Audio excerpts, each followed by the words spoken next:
Buenos días, yo soy Víctor Hugo Alanis Baez y voy a exponer el tema de movimiento browniano como parte de mi proyecto final de la materia de procesos estocásticos. Bueno, ¿qué es el movimiento browniano? Debemos definirnos a dos conceptos importantes. Uno, el físico, el fenómeno como tal, y dos, el matemático. ¿Por qué son importantes estos dos conceptos? Porque el físico vino primero. Se descubrió que ciertas partículas en medios como el agua seguían un movimiento errático, continuo y sin ningún patrón aparente. A este movimiento se le denominó movimiento browniano. Después de algunos años, los matemáticos se dieron cuenta que podían modelar esto como un proceso estocástico,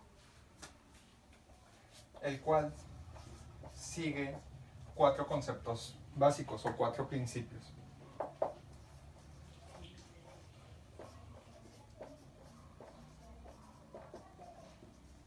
El primero es sencillo. Para empezar vamos a denotarnos con un proceso estocástico B de t a tiempo continuo.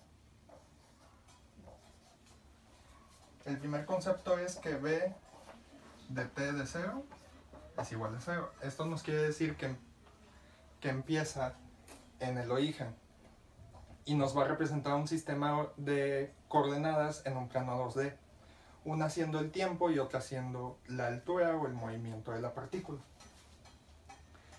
El segundo es que tiene trayectorias continuas, y este en realidad es un punto muy importante.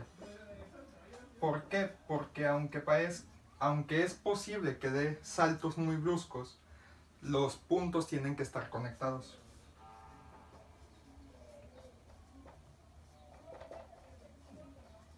El tercero es que tiene incrementos estacionarios. O sea, sé que si tú trasladas un incremento del punto X al punto Y y haces el mismo incremento del punto X más H al punto Y más H, donde H es una constante cualquiera, vas a tener la misma distribución del incremento. Y el más importante, en mi opinión, es que tenemos la siguiente proposición, que no es tanto una proposición, sino un concepto aceptado. Para cualesquiera tiempos S y T, con T siendo estrictamente mayor que S, tenemos que la variable aleatoria BT evaluada en T menos S se distribuye como una normal con media 0 y varianza T menos S por sigma cuadrado. Esto en realidad es la base del movimiento browniano. ¿Por qué? Porque aunque es un movimiento totalmente errático, podemos estudiarlo simplemente porque conocemos bien a nuestra distribución normal. Ahora, ¿para qué se utiliza el movimiento browniano? Se utiliza para muchas cosas. En física se utiliza demasiado por una razón sencilla. Como ya dije al inicio, esto fue descubierto precisamente en un experimento de física. Pero sin embargo, una vez que se dio la definición matemática, también se dieron cuenta que podía ser utilizado para definir ciertas simulaciones que hasta el momento no sabíamos cómo hacer. Un ejemplo sencillo es la casa de bolsa. Hay muchas acciones o muchos precios de acciones que se pueden definir o aproximar como movimientos brownianos. No es del todo exacto, pero es útil. Un punto importante es que también tenemos el que se conoce como un movimiento browniano estándar, el cual es prácticamente lo mismo que el movimiento browniano normal, pero igual que en la normal estándar, partimos de algo importante. La variable aleatoria B de t al tiempo t se distribuye como una normal 0, t. ¿Por qué sucede esto? Porque uno, de la definición anterior partimos que t menos s se distribuye normal n a normal 0 t menos s por sigma cuadrado. Si sustituimos s como un 0, ya tenemos esto parcialmente. Ya tendríamos que esto se distribuye como una normal 0 por t sigma cuadrado. Pero se conoce como un movimiento browniano estándar porque, al igual que en la normal estándar, sigma cuadrado igual a 1. Entonces ya llegamos a nuestra definición. BT. Este es realmente el que se utiliza mucho, porque ya lo conocemos. La normal estándar, por varios resultados de la matemática, como el teorema del límite central, es una de las distribuciones más conocidas y más usadas de todas las funciones de probabilidad. Es importante ver lo que sucede con los incrementos del movimiento browniano, tanto en el caso normal como en el caso estándar. Vaya la redundancia. ¿Qué nos dice que B de t al tiempo c se distribuya normal 0 t sigma cuadrado? Vamos a olvidarnos un momento del caso estándar. Bueno, vamos a suponer que tenemos el par ordenado y y t. Por definición vamos a empezar en el 0. Sin embargo, conforme avanza el tiempo, esto va a empezar a hacer movimientos erráticos. Continuos, recuerden, es importante. Un punto importante aquí es que conforme avanza el tiempo vamos a ver que esto va aumentando el rango de abertura. ¿Por qué sucede esto? Bueno, en realidad es bastante sencillo de ver. Imagínense que perpendicular a nuestro eje ordenado graficamos una normal. ¿Qué normal? La 0t sigma cuadrada. Conforme avanza el tiempo, esta normal se va haciendo más grande porque la sigma cuadrada avanza. Por lo tanto, es más probable encontrarla más alejada del origen. Creo que esto tiene una consecuencia interesante cuando hablamos del movimiento browniano estándar. Dado que la desviación estándar es 1, la abertura de la normal que representa el eje coordinado de las y va a ir creciendo linealmente, dado que va creciendo con respecto a t. Por lo tanto, los movimientos no van a ser tan erráticos. Claro, tenemos el problema de que como cada punto es una variable aleatoria por sí misma, no podemos estar seguros de dónde va a caer. Pero podemos usar dos cosas importantes. Uno, que ya sabemos, de hecho son tres cosas. Uno, que ya sabemos que es una normal estándar. Eso siempre ayuda. Bueno, sin contar el factor t. Dos, que sabemos que los movimientos son continuos. Eso significa que nunca vas a tener un salto que no puedas conectar con el anterior. Y tres, y es probablemente el más importante, que solo sucede en el movimiento browniano estándar, que es que la covarianza de B de t y B de s es equivalente a cualquiera que sea menor que s y t.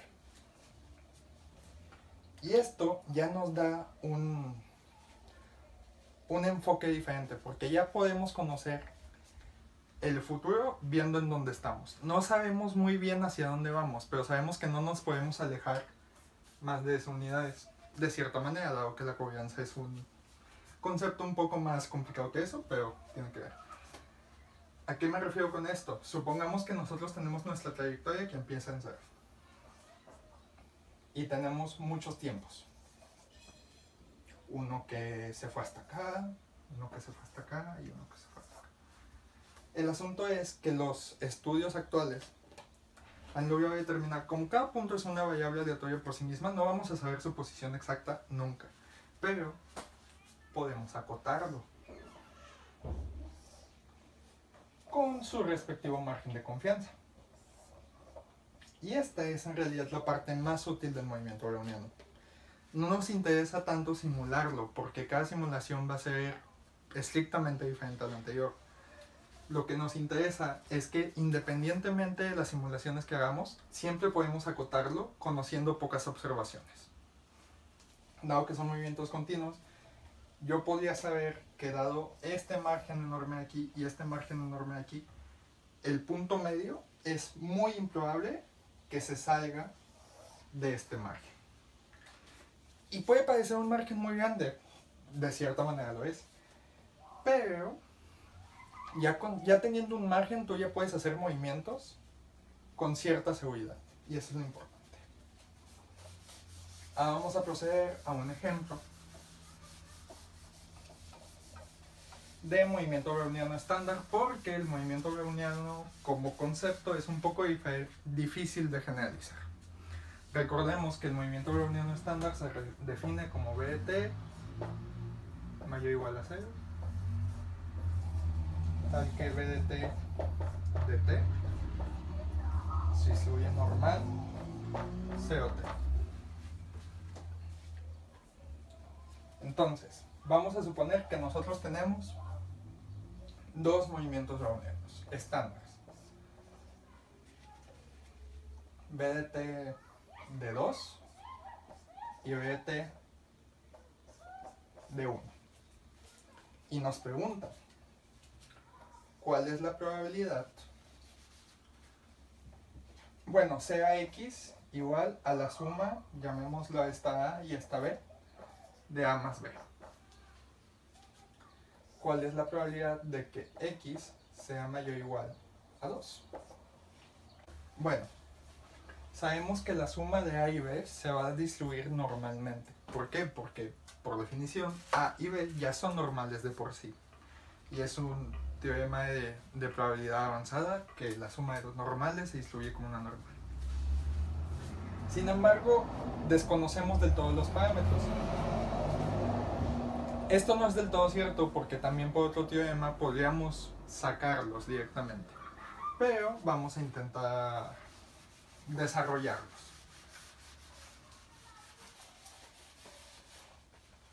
¿Cuál sería el esperado de X? Bueno, esto es igual al esperado de A más B. Y por propiedad distributiva de la esperanza matemática sabemos que esto es igual a esperado de A más esperado de B. Pero por definición, tanto el esperado de A como el esperado de B son nulos. Entonces el esperado de X es 0. ¿Cuál sería la varianza de X? Si recordamos, la varianza de una suma es la varianza de los elementos más 2 veces la covarianza de los elementos.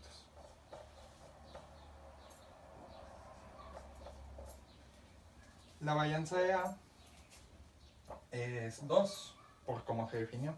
La varianza de Y es 1. Y aquí entramos en uno de los teoremas que mencioné anteriormente. La covarianza es el menor de los parámetros. Entonces esto va a ser igual a 2 veces 1. Por lo tanto, la varianza de X es igual a 5.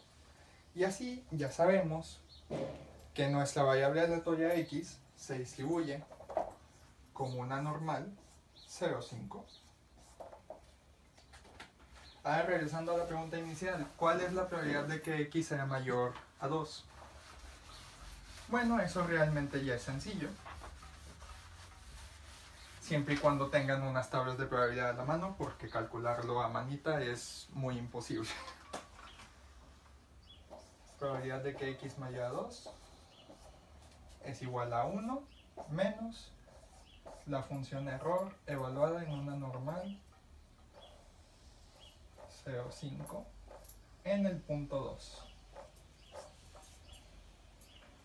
Por el momento no tengo las tablas de probabilidad, así que esto se deja como ejercicio.